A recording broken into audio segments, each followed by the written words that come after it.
Well, good morning, ladies and gentlemen. Welcome once again to HR Fridays, here every Friday at 11:30. My name is Clint Indrele, Managing Director of On Demand HR. Once again, we've got another session for you installed today to talk through workplace relations topics. Every week we present a specific topic. Please let us know of any topics of interest for future sessions. We're always planning new and interesting ideas. The idea of this session every week is to provide a 10 to 15 minute bite-sized content piece on something to do with workplace relations or employment or HR. Please let us know any comments you've got on today's presentation. Please interact with us. We are obviously every week here trying to provide advice which is reality. Unfortunately, there are so many other providers out there providing advice or telling stories based on scare tactics, based on things to just try and get you to sign up to their services. We are trying to be honest and we are trying to be realistic about the sorts of prospects and the sorts of issues you've got to deal with in your day-to-day HR and workplace relations matters with employees. So trying to give you perspective on a real understanding of risk. And for anyone who wants to know more about our services, visit www.ondemandhr.com.au.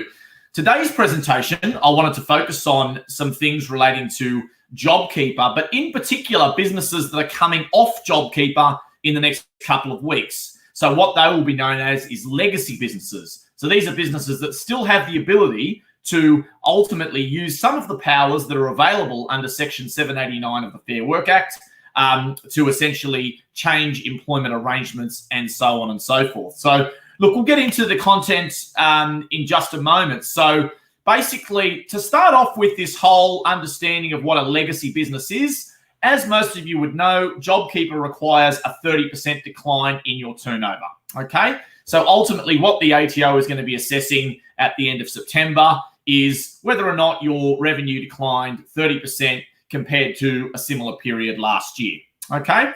For businesses that don't quite meet that qualification of the 30% reduction, there is still an ability to use the provisions of the Fair Work Act to make changes to your employment arrangements. So, and what the legacy provisions are designed to do is that if you've still got less than 30, but more than 10% decline in your business compared to the same period last year, you can effectively issue certain JobKeeper-enabled directions. So we'll get into particularly what those are in a moment. First of all, a JobKeeper-enabled direction, the most common direction that is used by businesses is directing an employee to work less hours, okay? So ultimately, in a normal course of events, if you wish to go to an employee and wish to change their hours, you would normally need to do it by agreement. But these special provisions of Section 789 allow businesses, just in this JobKeeper kind of and COVID environment, to tell employees or direct employees to work less hours, whether they agree to it or not. And these legacy provisions will continue to allow employers to have those particular rights beyond their JobKeeper coming to an end, provided that they've still got a 10% or more decline in their business. So how do you justify this 10% decline in business? Well, for businesses of over 15 employees, you will require a turnover certificate from your accountant or from your bookkeeper, ultimately. So that is essentially proof or some sort of documentary evidence that you have actually got a decline, and as a result of that, you can use the powers under the Fair Work Act. If you have less than 15 employees, the provisions are such that you can do this by a statutory declaration. So you can essentially complete a statutory declaration to say that your turnover is down by 10% or more. So the most common thing that these directions will be used for is to direct full-time employees to work less hours. So either that's 4 days a week or 3 days a week.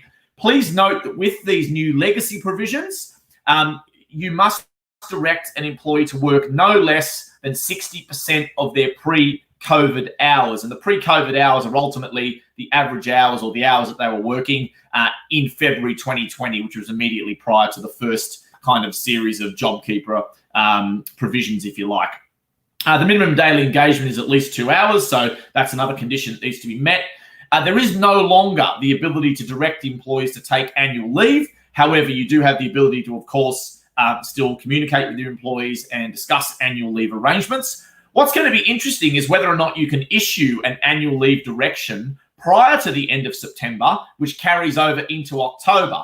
My actually view is that you can do that. So for those businesses who are thinking about reducing leave balances and won't have JobKeeper beyond the end of September, it might be a good idea to start thinking about, well, should I be directing my employees to take leave at the end of September, continuing into October, before my rights to obviously those things essentially are phased out? So in terms of the future of these JobKeeper-enabled directions to reduce working hours, there are some more, onerous consultative provisions, which require a 7 days consultation and the opportunity for employees to nominate a support person during that process. So again, for employees who have directed employees to work less hours and will come off JobKeeper at the end of September, this is something you're going to need to deal with one way or another, whether it's bringing them back to full-time hours because business has improved, or whether or not it's directing them to continue on reduced hours or less hours or a little bit more hours post-September, given the business circumstances. So that is essentially the core of some of these key issues around JobKeeper legacy businesses.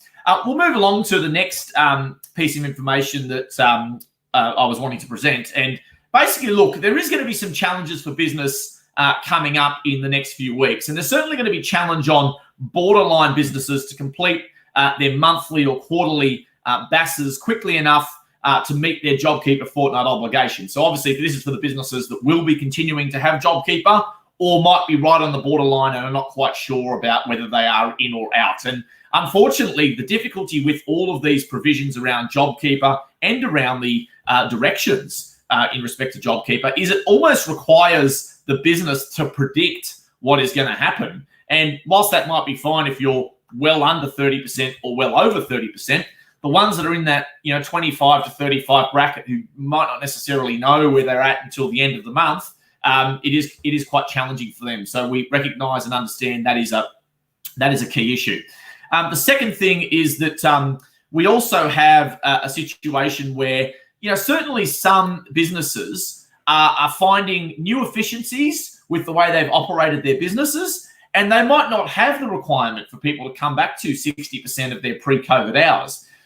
Now, look, obviously that's going to bring about potentially redundancy type discussions. And again, there is a whole bunch of other considerations around redundancy, which require, again, consultation prior to carrying out a redundancy. It requires you to pay redundancy pay if you have over 15 employees. It requires you to provide notice. Sometimes it will require you to pay pay long service leave or pro rata long service leave. So there's a lot of considerations around if I am looking to restructure or make someone redundant, how much is the cost of that? And second of all, how long is that going to take me to undertake and carry out that process in a manner which is fair and reasonable and is likely to have a low risk should the matter go to the Fair Work Commission.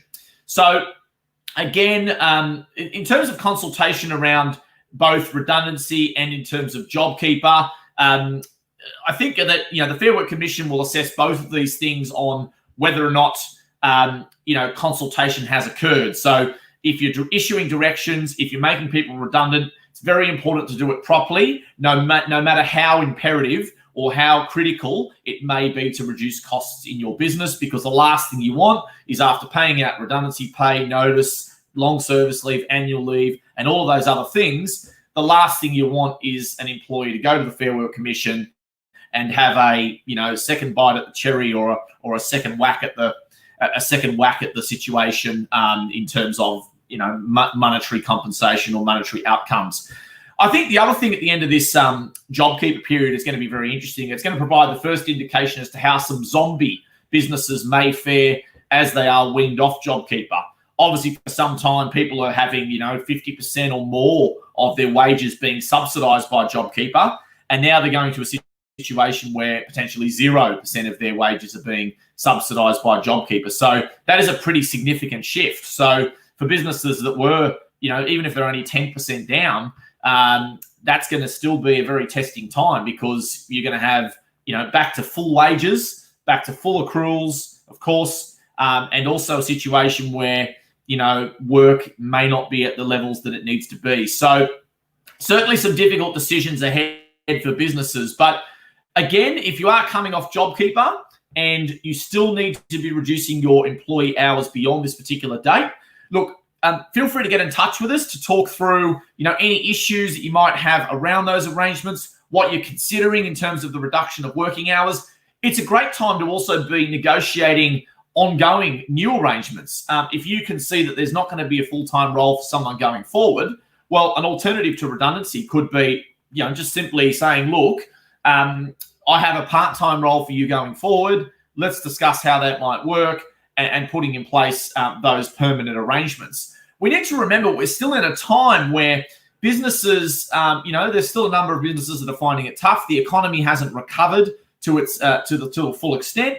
And, people just taking redundancies and going off into the abyss might not be actually what they want. They might actually prefer to remain with their current employer, even if it's on a reduced basis, a part-time basis, rather than, potentially be out of work for up to another, 3-6 months, who knows, a year, depending upon which industries that they might be specialised in. So again, don't underestimate the ability to offer your employees alternative arrangements or new negotiated arrangements as an alternative to redundancy. And look, in any case, a business has an obligation to consider alternatives in a redundancy process as part of its obligations under Section 389 of the Fair Work Act. So again, considering alternatives is what you should be doing from a compliance point of view anyway. So why not discuss those things in a meaningful manner with your employees and try to come to some views on how that may look with them in the future.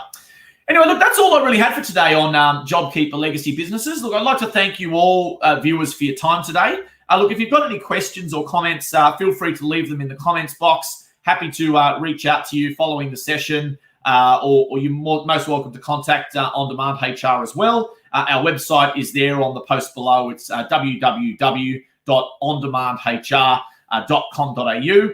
Once again, Clint Indrele, Managing Director of On Demand HR, for our regular HR Fridays segment.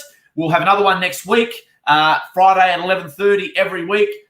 Please put a reminder in your calendar, and we look forward to having your company once again. Thanks very much.